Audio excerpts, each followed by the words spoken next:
Drills Talk, episode 108. In this episode, we're going to discuss the top 5 costs of being a leader. This is based on a blog I wrote in the past entitled The Price of Leadership. Leadership, being the go-to person. It is extremely difficult. It's hard to be that person. Many people don't want to be. Others aspire to be. But I'm going to discuss the top 5 costs that we never consider when we think about being the leader, the go-to, the big homie, whatever you want to consider it. And you may not want to be a leader after this, but if you still do, at least you're very equipped to know exactly how much this is going to cost. Let's go. Yo, Drills. Created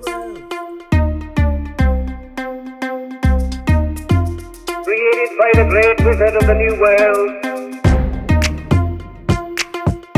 Drills Talk, episode 108. In this episode, we're going to discuss the top 5 costs of being a leader. But before we get started, please like, subscribe, show your love however you would like to show your love. Here we're an entrepreneurship-based channel. Every Monday, we have a new blog.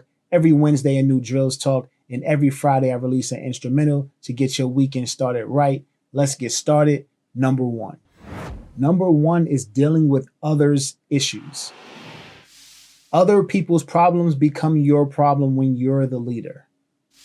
Other people's problems are sometimes more important or put ahead of yours because you're the leader. Like, you're the person, you're the go-to, you're the manager or the owner, you're the head of the group, whatever it is, or even the person that everyone looks up to. They come to you with an issue because they're expecting a solution. And that's just the way it is. So how do you handle being handed issues, other people's issues, and dealing with them? Is that okay? Would you get tired of it? Would you feel that, okay, well, if they're children, cool, but these are adults that are handing me these issues and these are adult problems that I have to resolve. How do you feel about that? Is that something you want? And sometimes if you are the leader, whether you like it or not, these problems are coming to you. So if you're going to put yourself in that position, understand that other people's problems become your problems. Other people's issues on their plate, their families, things like that you wouldn't think that will ever be your issue becomes your issue. If you are owning a company and you have employees, you're paying them their salary. That salary goes to take care of their family. Ultimately, if you can't pay them that salary, that family's not taken care of, then you're in charge of that family also, right? So that's a huge responsibility. Most people think of the money, right? You're the CEO or COO and you're running a company, but you don't think about the responsibility of hiring a person. You think, okay, I hired a person, they're going to do this job for me and that's it. Hands clean. No. If that person gets sick or a member of that person's family gets sick, that affects your business now.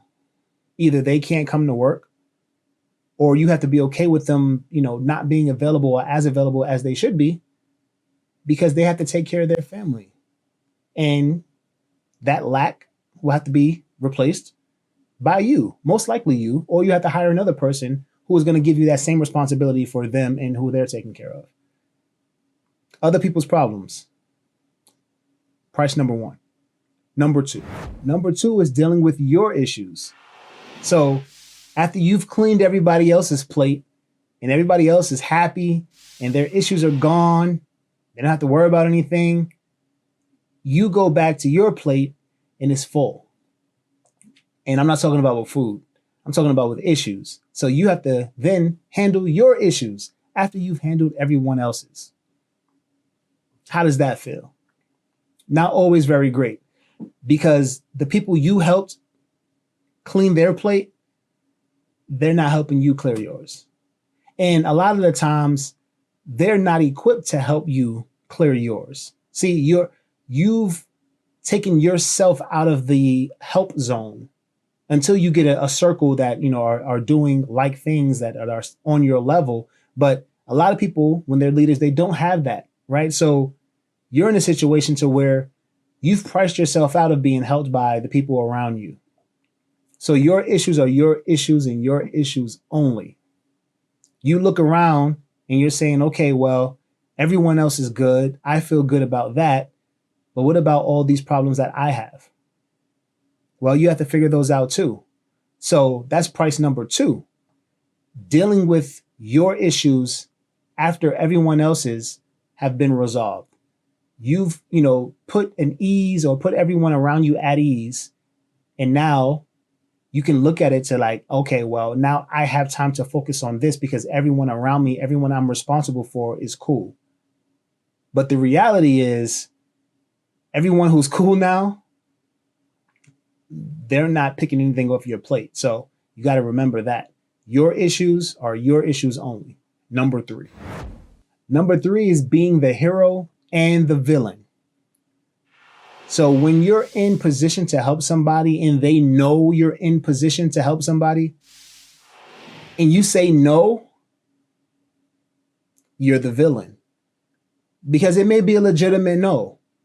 It may be. But they know for sure that you should have been able to help them. You've helped them with issues in the past and it wasn't an issue. So why are you saying no now? So the villain part, we don't really pay attention to. We don't get that part. Saying no is like, oh man, did I say no? How do they feel about me? Well, how do they feel about you when you were the hero the last 6, 7, 10 times? You were okay with being the hero. They were okay with you being the hero. You can't play the villain. You can't say no once. If that's an issue, you may want to take that and write that down. It's like, okay, well, goodness, I mean, I'm like 9 for 10 in helping you out. That one is making you call me a villain, or now you don't want to request my help anymore. Now I should be totally fine with that. And you know what? Now I am. I'm totally fine with that because I have to play the hero and the villain. I am the leader. I am the person you come to when maybe you should have tried harder and dealt with it yourself, but you didn't. You came to the person who you felt can give you a quicker resolution with the least amount of work done on your part. And I said no. So now you got to work. And you're labeling me the villain. You're upset with me for saying no. Well, as a leader, I'm going to be okay with that. I'm going to be okay playing the hero, and I'm going to be okay playing the villain. I'm going to love saying no, and I'm going to love saying yes, because I know either answer is for a reason, and it's for the best of either that person or me at the time. And you have to protect yourself, because I told you about your plate when everyone else's plate is clean. Number 4. Number 4 is being used. So this is really tough because you want to be the leader, you want to be the helper, and yeah, you play the hero and the villain, but to be used is something that is very hard to take from someone you've actually gone out your way to assist. The people who call you a villain for saying no 1 out of 10 times, or for some people 1 out of 20, and then all of a sudden they have an issue with you, or they're looking at you wrong, they're using you. And to protect yourself, that no should be 8 out of 20 now.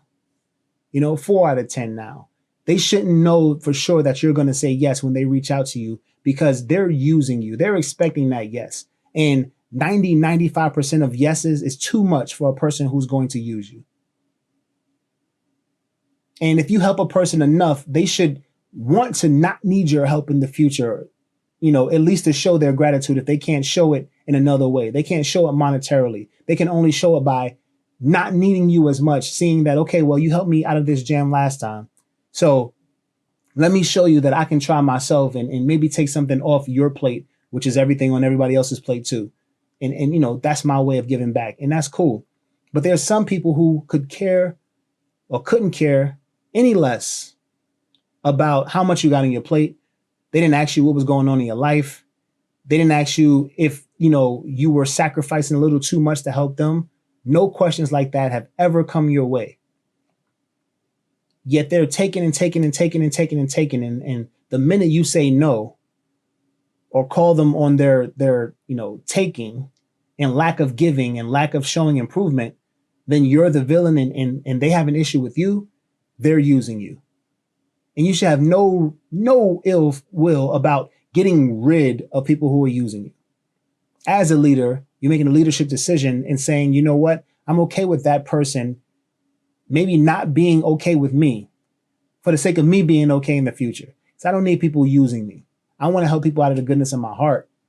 I don't want people putting me in a bad position just to make sure that they're in a better one. Number 5. Number 5 is no one to fall on. I touched on pricing yourself basically out of, financial help from a circle after a while. Sometimes you mature yourself out of situations to where the people who are around you are not mature enough to handle or even understand your issues. You're in a situation to where it's basically you and what you're going to do and your prayers if you are, religious or spiritual. That's it. If something big happens, you need to deal with it and you need to dig deeper and deeper because that answer or that resolution has to be within you because nobody's coming to help you. There's no person in the cape because you're the person in the cape. That's a big price. That's a price that no one really talks about as far as being a leader. Who do they turn to? You don't turn to anybody. You look within because that's it. People would love to say that they're the leader. They love to, play that they're the leader, look like they're the leader. But when it comes to being the leader, these 5 costs, they can't take. They talk big, they look big, they live big. But when something like this occurs where they're looking around for assistance and there's no assistance, it's just them, they realize that, okay, well, maybe I'm not cut out for this. But at this point, it's too late. You're going to have to become one or you're going to lose everything that you have around you because there's no one helping you and this problem's not going away. So all the acting you did in the past, it needs to stop being an act because you have to become that person. So if you're listening to this and you feel that you may be acting as the leader a little more than you're ready for, don't get to the point of having to deal with an issue where only you can help yourself and not be ready. Because that's not what you want. It doesn't end well. Drills Talk, episode 108. These are the top 5 costs of being a leader. Thanks for listening. Thanks for watching. It's drills.com. Check this out. It's Drills.